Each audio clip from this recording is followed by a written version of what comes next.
So today we're going to be doing things just a little bit differently, not quite my regularly scheduled programming. I wanted to sit down and have just like a one-on-one sort of chat instead of doing some kind of like narration that I drafted up. I just kind of wanted to talk through this, share a little bit more personally some feelings I've been having. It's more of a sensitive topic and just something I'm still trying to come to terms with. And, some of you might have also felt this way as well. So it's just, I think it's something we should be more open with talking about. Yeah, let's go ahead and get into it. Hey guys, it's Emily, and this is my series where I bring you out on my hikes and into my trail journal. In the summer of 2020, I hiked 2 14ers, Mount Yale and Gray's Peak, and encountered a lot of struggles that made me question my abilities as a hiker. Today, we'll sit down together as I go beyond my journal to talk through my experience with you.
First, I'm going to go ahead and talk about my history, just kind of generally as a hiker, but also just like my history with hiking 14ers.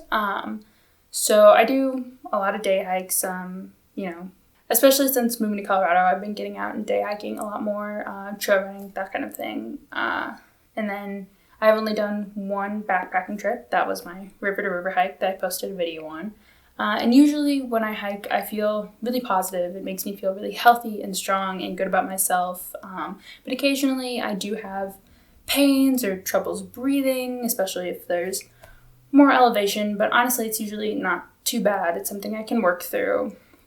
The most pains I really had was backpacking or, just doing some mountains, some smaller mountains like Raspberry Mountain, which I also posted a video on. So as far as hiking 14ers, I had done one 14er before, and that was Quandary Peak, which is near Breckenridge.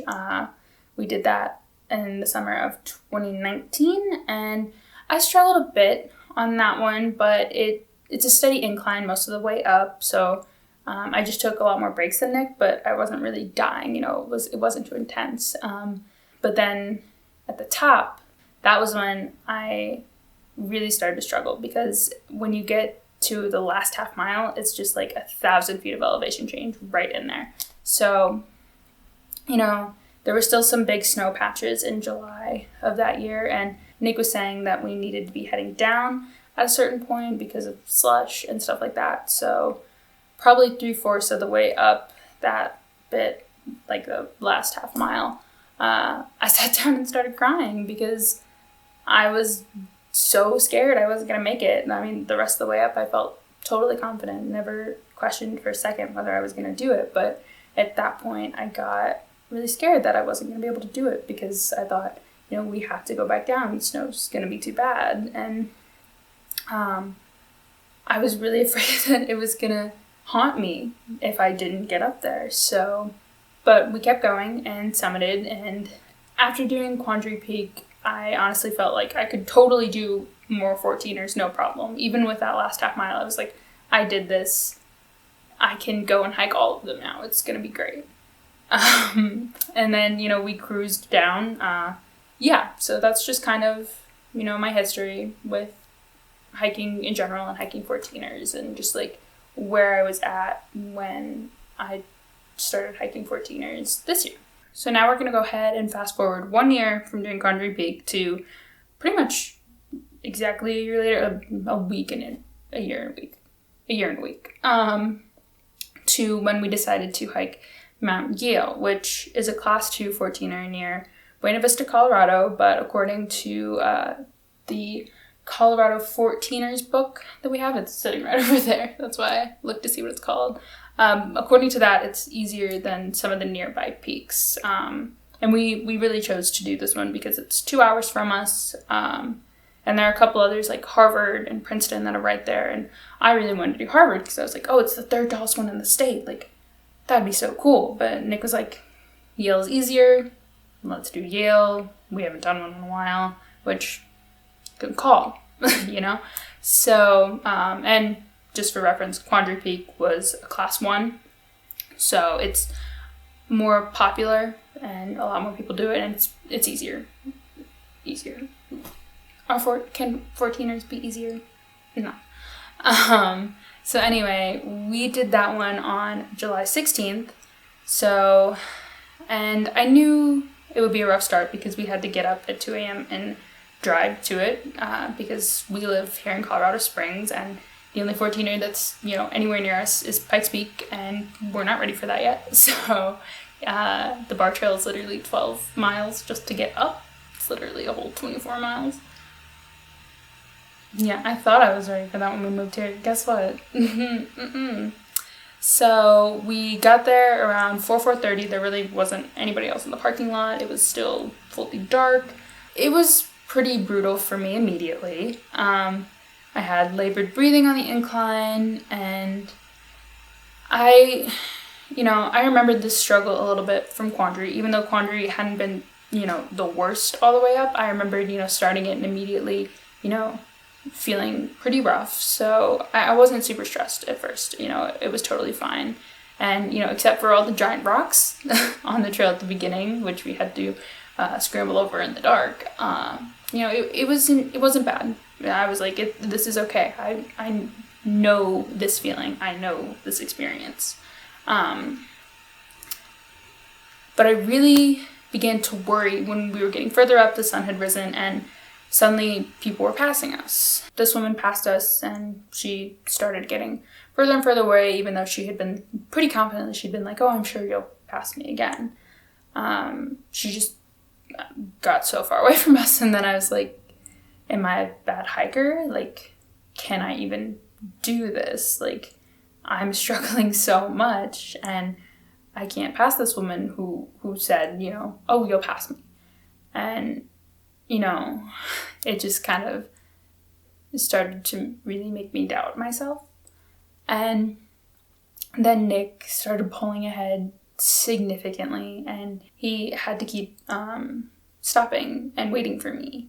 And, I was constantly taking breaks to catch my breath, and he was sitting all the way up at, a rock at the switchback, and, I was taking breaks just to get to that point, to catch up with him.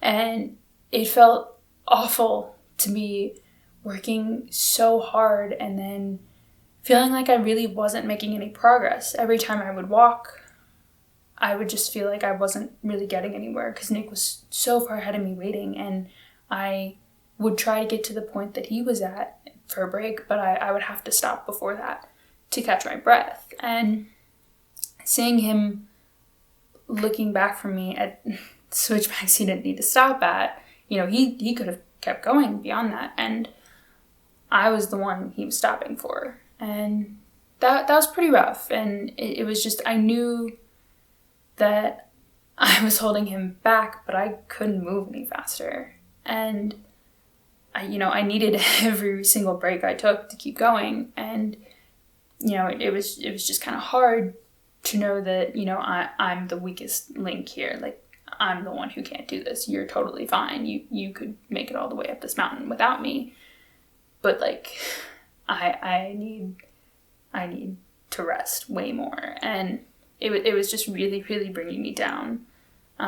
We were still in the tree line around 7 a.m., which, you know, it wasn't bad. It's a long trail. It's 10 or 11 miles in total, so, you know, 5.5 to the top, which is longer than Quanji or Gray's. So, you know, it's just a little bit more difficult. I think it's a bit more elevation, but it was just definitely a harder hike overall. Being in the tree line around 7 a.m., not a huge deal. Like, we still had plenty of time to do this, but I really thought at that point that I wasn't going to be able to do it. And, you know, I was like, we should be above the tree line by now. Like, we should be way farther. We should be getting so much closer.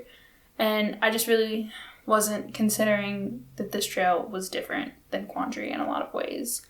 I was really just comparing it to that and thinking I should be doing so much better. So on Quandary, I just knew that I could do it if I just had a little bit more time. But on Yale, I wasn't entirely sure I could do it at all, you know, and doubted that I had the time, you know, especially since it was supposed to storm that day. And this man walked by while we were sitting there, and I was like on the verge of tears, and he walks by and he's like, don't be above tree line after 1 p.m. And I was like, okay, that doesn't really make me feel any better at all. In fact, it makes me feel so much worse, because not only, like, yeah, you saying that sucks, but, like, I feel like you're saying that because we're sitting here, like, taking a break, and it looks like it's really difficult, and you don't think I'm gonna make it. So that made me feel really bad.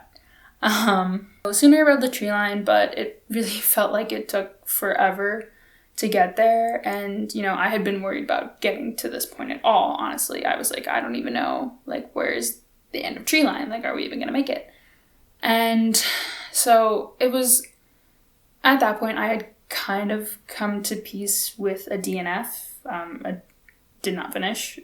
Can you use that in a hiking context? Is that just like a reading booktube thing? I don't know. I'm gonna do it. DNF. DNF this hike. I still thought, you know, that I wasn't gonna be able to do it. And so, you know, I was kind of like, okay, if I can't do it, that's okay. I'm okay with not finishing this hike. And that was really, honestly, thanks to my river experience, because, you know, on that hike, we didn't get as far as we wanted to, you know. And that was when I, like, really learned, like, it's okay if you don't finish your hike. Like, it's not necessarily about getting to where you wanted to go, to the top, or to any certain point along the trail, or to the end of the trail, or whatever. It's just really about the experience that you have. So I was like, it's okay if I don't make it to the top of this mountain. I needed to come back and try a 14er, because, you know, I do want to hike a lot of them. And I needed to come back and try again. And if I didn't make it up this one, that would be okay. I could always come back and keep trying. You know, it wasn't going to be the end of the world. And either way, you know, there would be value in this experience, even if I didn't make it. And, you know, I felt that way, but I still knew that it was going to haunt me if I didn't get to the top. As much as I would have been okay with it, I also wouldn't have been, if that makes sense. It's still just like, even knowing that it's okay, I think my brain is still like, hey, you couldn't do that, so that sucks, right? Like, that's awful. You're a terrible hiker. You know, even if it felt like I would be okay with it in the moment, I would have felt really bad about it later. So, you know, that's part of what I'm definitely still working through, is like coming to terms with that. But I would have turned around, which is progress for me. You know, that's really what I learned on the River to River, is that, you know, whenever you're like feeling sick, you don't want to put yourself at risk, or if there's bad weather, anything like that, it's okay to stop or to turn around, to get off trail, to do what you have to do, which in the past is not something I was just cool with. I've always been the person who's like, I have to make it to the end, like, you wait here, I'll be back, which is not cool. Like, don't abandon your friends unless your friends are like, hey, it's okay, I'm good hiking by myself, like, you go ahead and go. Yeah, so that's just, like, I've never in the past been cool with just, like, not finishing something, and now I am, and that's definitely progress. So we're making progress as a as a hiker, which is great. But anyway, so moving on, getting off my tangent. No more tangents. That's not true. We were above tree line, and more people were passing me, and I had started earlier, but they were going to summit before me, and that just felt really terrible. And being above tree line and seeing people and saying hi to them, that definitely like lifted my mood. I was feeling a lot better.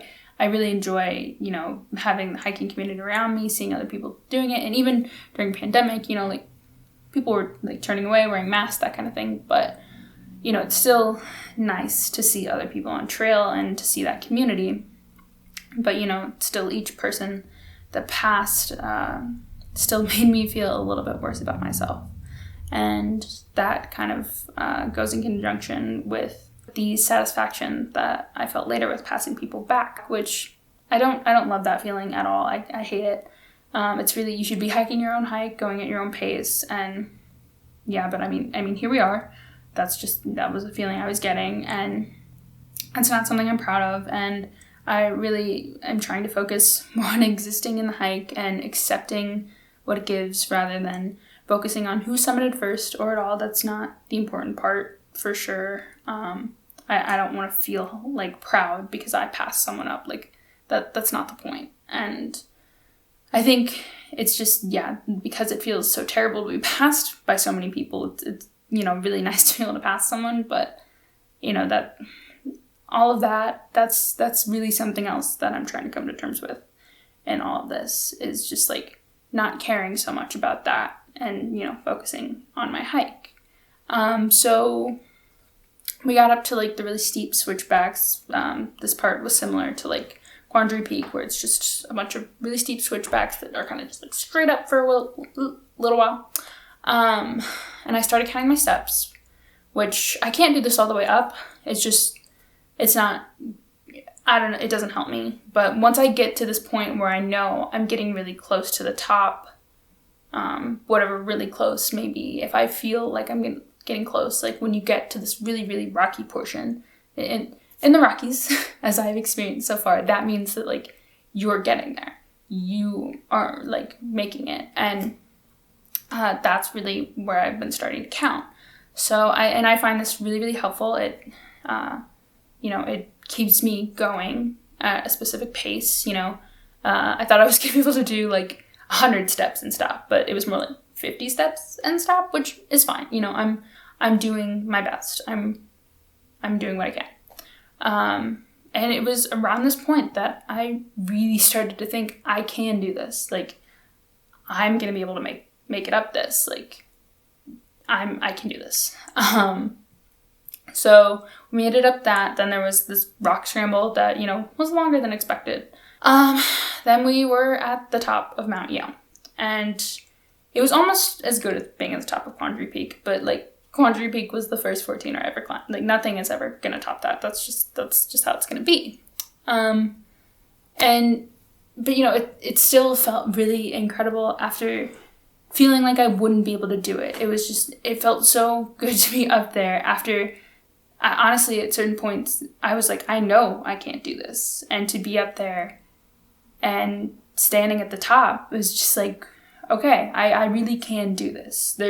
There's nothing stopping me, except for, the thoughts in my head that are like, you can't do this. And, also like conditions outside of my control. Like if it started storming, obviously I couldn't do it that day, but it's like more of a feeling of if conditions are good and I'm not injured, then I can do this. Like, even if I have a hard time breathing or it takes me longer, I can do this.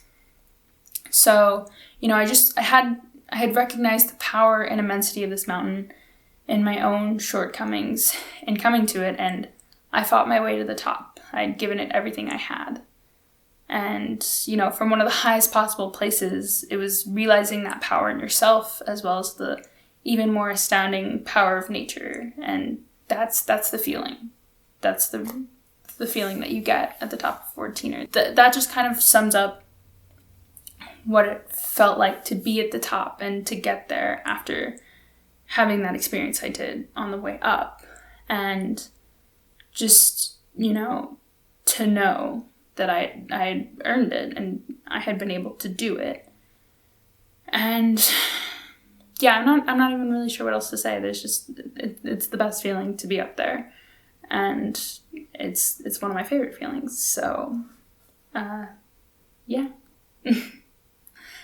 But then at the top, that was the first time I took any videos. I'd taken maybe 2 pictures on the way up. I honestly, I was feeling so bad. And, not only was I myself just physically and mentally feeling terrible, I was also just already feeling guilty for stopping so much with Nick with me. So I didn't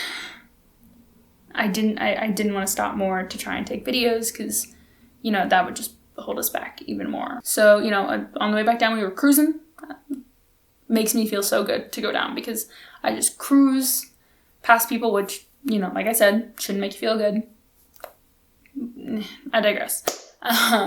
There was a storm rolling in, but it never ended up raining on us. And then, I was filming because that pressure wasn't there anymore. And we ended up getting back down by like 2-ish.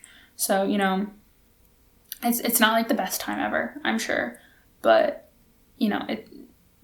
ultimately it's not about the time. It's just about, getting out there and doing it. So yeah, that was Mount Yale. And then I did Grace Peak.